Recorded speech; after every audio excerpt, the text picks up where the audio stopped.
Okay, we're here at Bowl Expo, Bill, and we got a good friend of yours. Yeah, I mean, Tony's been around for quite a while. It's Tony Martin, currently now with Lord Field, fairly new company. They're building an arsenal of bowling balls now. So Tony's saying you started with symmetrical, now we're getting into asymmetrical. So tell us about how the company got started, where the name came from. It's not something that we know about bowling. Bill, Vice President. Let's make sure we give him his title. The Vice President of International Sales and Marketing, Tony Martin. Well, thank you very much, guys. Hey, welcome. Well, the company got started in bowling balls by chance. You know, they were starting to make weight blocks and cores for other companies and found that they could develop bowling balls out of that equipment they were using. So with that, they learned a little bit from my former employer, the Lane Masters, and then we began to start building balls about 2 years ago. I was out of the bowling business until about a year ago when they decided to call me and come help them manufacture the balls. And we taught them a few of the techniques of making sure you can make changes to the balls, make them accurate changes, so that when you do it, it's progressive. No 2 steps back, take 4 steps forward. We just want to get it to where we can make adjustments very easily. Now that we used some proven symmetrical weight blocks to get started, so all we had to worry about basically was the outer shell. So once we got the outer shell that matched up with the weight blocks, we had a pretty good ball. The next step is to make a better ball, which is this line coming out for the 2012-2013 season. We're going to be all asymmetrical except for one. So we got 8 releases, 1 symmetrical and 7 asymmetrical. And they all range in different RGs and differentials. Most of the RGs are in the 2.51 range to 2.47, which are very low RGs. Where our symmetrical weight blocks that are currently in the line are 2.55 and above. So now we've got a full range of balls from high RG to low RG. Now all the differentials that we got here are 0.052 to 0.040 in the new line. So that's a very high differential. And the mass biases range from 0.026 to 0.007. So there's 6 balls in that range. 2 of them are 0.020 or higher in the medium differential, and 3 of them are 0.012 to 0.017. So you're saying 0.056, so you still get some room to grow on top of that. Still got a little bit of room to grow on top of that, but I don't want to push the threshold too much because when they get to USB-C, they might be testing a little different than we did. They may change their mind, but at least it'll still be grandfathered in. Absolutely. So meaning that we can go to 0.060. So right. yeah, it's a little bit. Yeah, we're going to push those limits as far as we can. Now, company name, different? Lord Field's a little different. Lord Field was actually created 17 years ago in Korea. They make all the major wrist supports that you see in the marketplace now. That's how they started the business. They make tapes, they make wrist supports, they make grip sacks, all the regular accessories, and they make a couple of thumb slugs as well. They're not as progressive as the other companies, but they still carry that in their stock.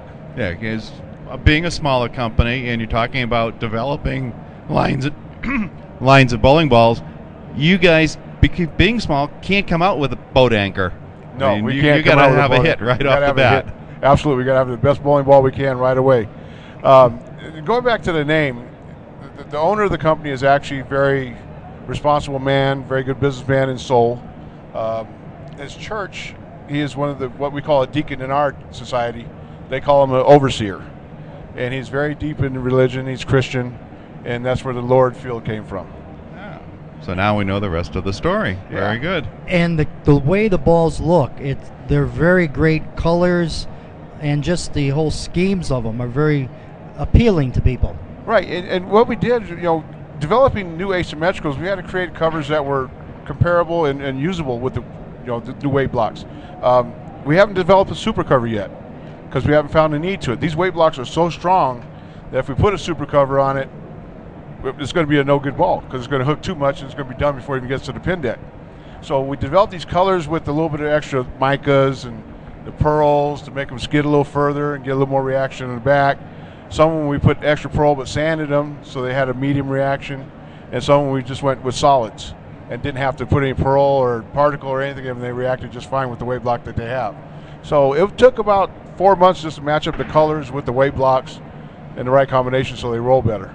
Now, when you're used to seeing weight blocks at different companies, they're kind of rounded and curved, and yours are very angular. I mean, some of them is like, I could have done that.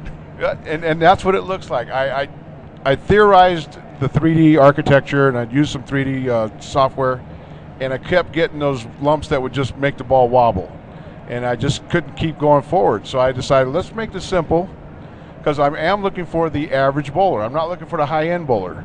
You know, the high-end bowler is going to be able to bowl with these no matter what because of their knowledge and their hand skills and the way they bowl.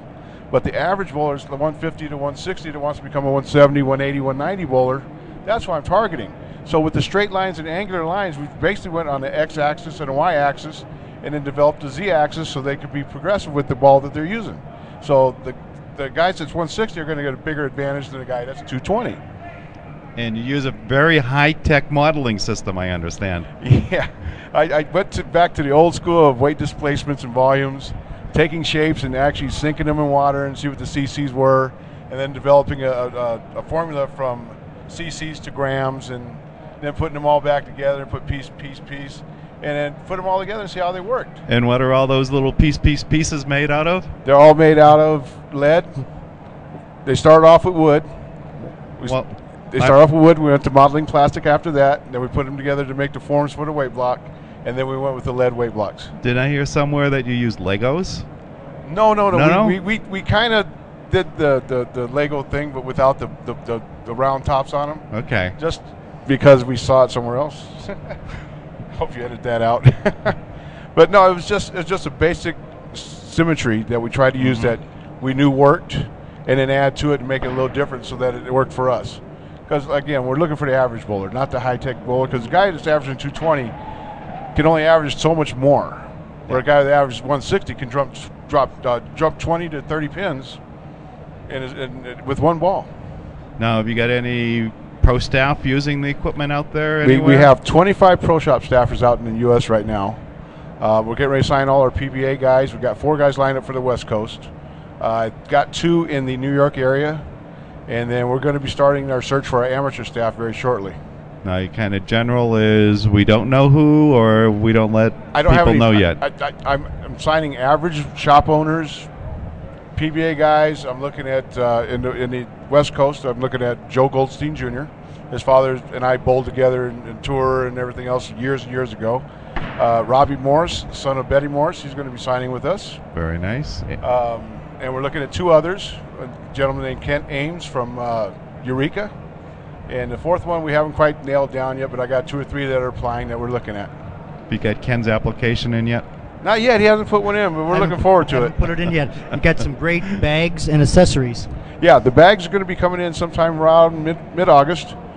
We ordered 600 of the 3-ball rollers and 500 of the 2-ball rollers. And the totes we've already got. So we want to do one shipment, make sure they're all here before we start selling them. But they should be available by September 1st through the distributors. And our distributors currently are Ace Mitchell, Classic Products, and Steve Cook's Bowling Supply. You got almost all the big ones right there. Yeah, we're working on it, and then we're going to hopefully develop more distributors as we become well known. And being PBA registered, that really is a big help, because it gives us a stability in the community that says, hey, you guys are making good bowling balls. Yeah, because sometimes PBA regional program.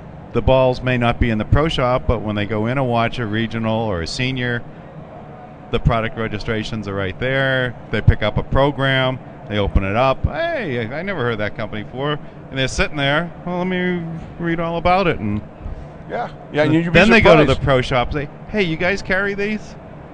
Yeah, you'd be surprised. In April, there was a senior event in Winter Garden? Winter Garden, yes. That's where we saw it. And they called me, and next thing you know, we sold 4 balls in the next 2 days just by seeing the sponsorship. Yeah. So the grassroots effort is a great selling tool. Now, how do they go about contacting you?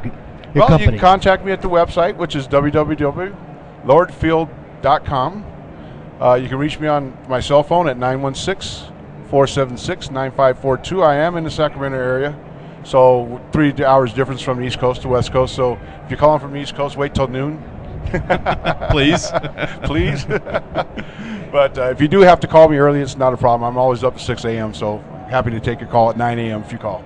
And if they do just want to send you a message instead of calling your email address? Send me an email at lf_tmartin, it's MARTIN, at yahoo.com.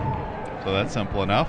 Fantastic, and we hope all the success to you and your company. And I know your company is a very well-respected company, international company, and that's very important to a lot of people because they look at parent companies or companies that own different businesses, and sometimes they don't want to deal if the company isn't sound and respectable and very honorable. Right, and that's the main thing with our company. Our reputation is everything. Yeah, I think the saying is the company is known by the people it keeps, Yeah, and people are known by the company it keeps. And with our reputation building, we're looking at expanding to Europe, Mexico, and Australia this year. So, Jason, there we go. yep. Thanks a lot. We appreciate it, Tony, and All right. we'll be talking to you. Thank you for your time, Thank Ken. you. Bye-bye. Okay, Nice nice to seeing see you you again. again.